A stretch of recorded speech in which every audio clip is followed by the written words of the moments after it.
Ang San Miguel Beer nga ba ay hahabol ng trade ngayong PBA Finals?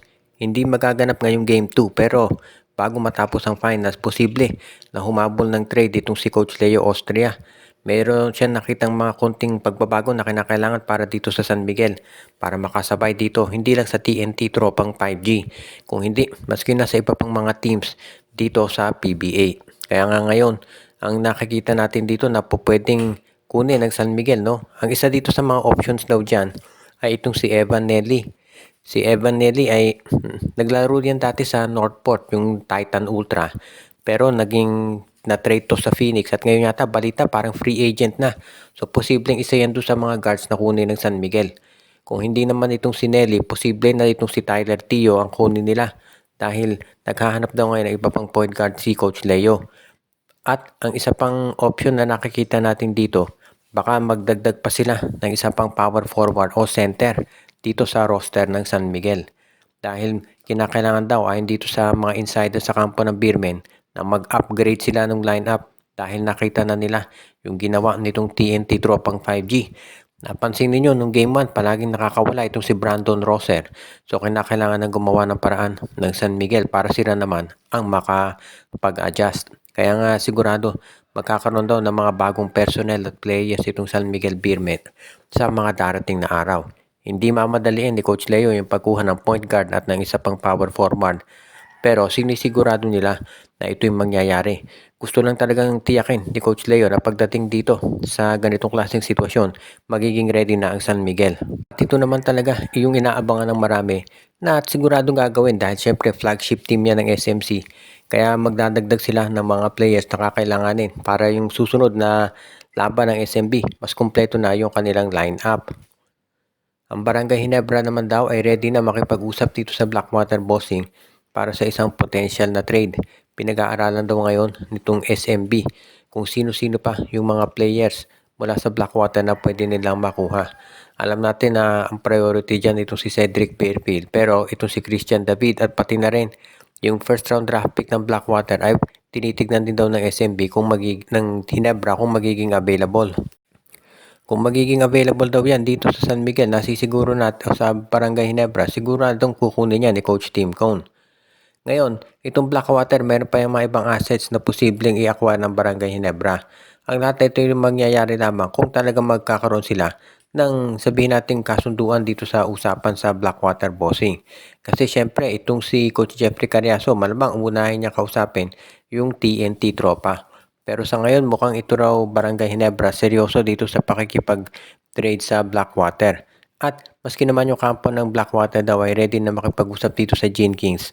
Lalo na at alam naman nila na hindi magiging madali yung magiging usapan at syempre kinakailangan dyan mahabang diskusyon.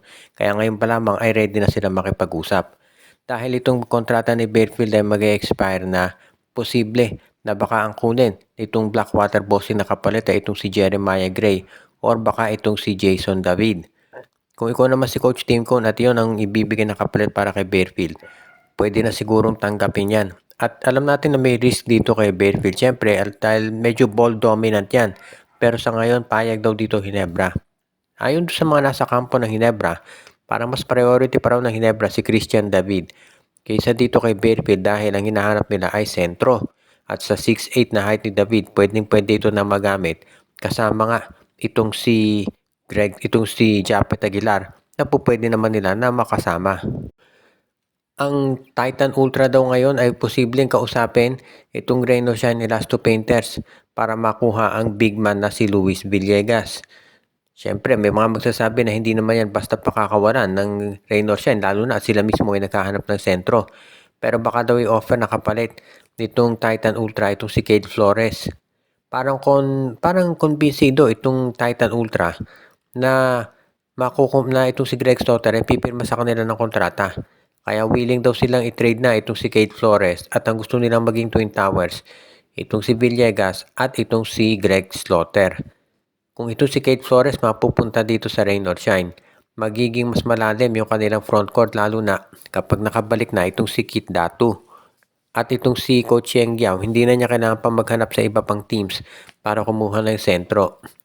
Alam nating lahat na itong San Miguel, itong Ginebra at Magnolia interesado dito kay Cade Flores at ang dahilan dyan nakikita nila yung potential nito. Kaya nga hindi na nakapagtataka na ito talaga ang kukunin ngayon nitong si Coach Cheng Yao kung bibigyan siya ng pagkakataon.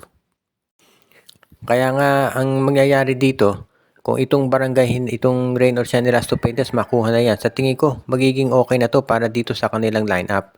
Dahil alam naman natin na itong si Coach Cheng Yao magaling mag-harness o maghasa ng mga players. Kaya itong si Cade Flores sigurado na magagamit na yan dyan. As it is, alam natin na itong si Cade Flores ngayon ay pagsasabi natin na isa talaga dito sa mga players na maaasahan. Hindi lang ng Barangay Ginebra, kung hindi lang ng Rain or Shine, kung hindi maski na ng iba pang teams. At alam din yan ni Coach Cheng.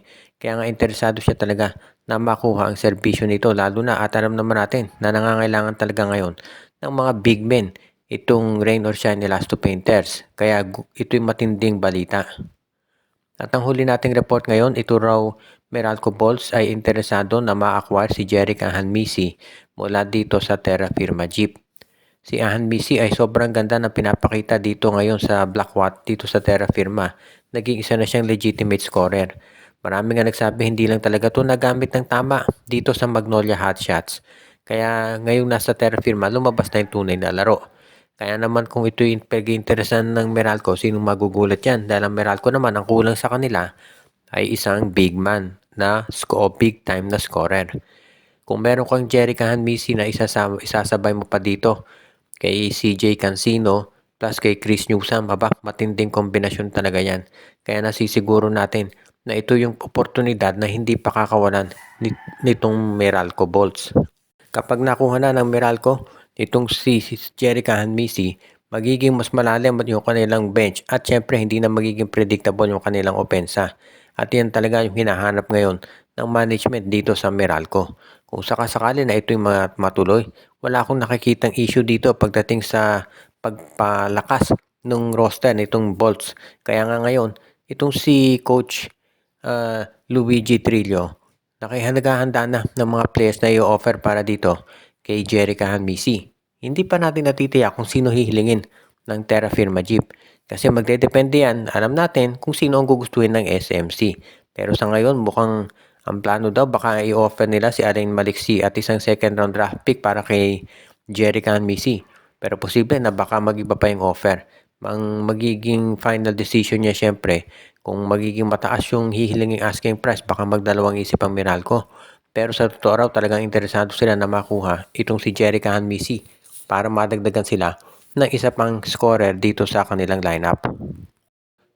At bago tayo magtapos ay binabati natin si Joshua Giray, Espejo at Rosales family, si Jonel Alagon, si Ireneo Salangsang, Dexter Domer, si Monde Guzman, si Malyari Mascareñas, si Katsakino Dukusin, si Michael D, si Romeo Conchada, binabati din natin si Enju, si Ronald Berbosidad, Joseph Pineda, RG Bueno at ang iba pa natin ng mga taga-subaybay.